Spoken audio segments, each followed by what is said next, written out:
ஏதாவது ஓரேண்டு சரி பண்ணிடலாம். கணவனையாவது சரி பண்ணிடலாம், மனைவியாவது சரி பண்ணலாம். விவாகரத்துக்கு துடிக்கிற மனைவி சரியாயிடும்.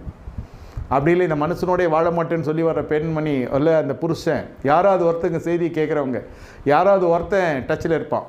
கிருபையினால் கர்த்தர் இறக்கமாக வச்சு இந்த மாதிரி தலைமைத்துவத்தோட இணையை வச்சுருவார். அங்கேயே வந்தோம், சரி ஆமாம்மா அந்த மனுஷன் கூட எப்படி தான் நீ வாழ்க்கையோ தெரில, நீ என்னை தொட்டு வாழ்கிறேன்ட்டானா போச்சு. மொத்த தசமாக இங்கே வரணுத்துக்கு சொல்கிற வார்த்தை அதெல்லாம். அதோட ஐயோ சபையாக இருக்காது, சபை பெரிய முள்ளா மாறிடும் அந்த கப்பலுக்கு. கடைசி வரைக்கும் அந்த அம்மாவுக்கு யாராவது ஆறுதலாக பேசுவாங்களான்னு இருக்கும். எப்படிம்மா நீ இந்த மனுஷனோட வாழ்கிற, பாவம்மா நீனை தொட்டு வாழ்கிற, வேறு எவ்வளோ தான் என்றைக்கு தாலி கழட்டி பூஞ்சில் போட்டு போயிருப்பான்னாக்கா அது ஒர்க்கிங் லேடி வேறு. பாஸ்டர் ஏஞ்சல் மாதிரி பார்க்கும். இவர் தான் எங்கள் அப்பா, இவர் தான் எங்கள் அம்மா. இந்த தேவ ஆலயம் சொல்கிறேன், நல்ல விதமாகவே சொல்கிறேன். அப்படி செய்யக்கூடாதுன்றது தான் மேய்ப்பெண் கொள்ள நான் சொல்கிறேன்.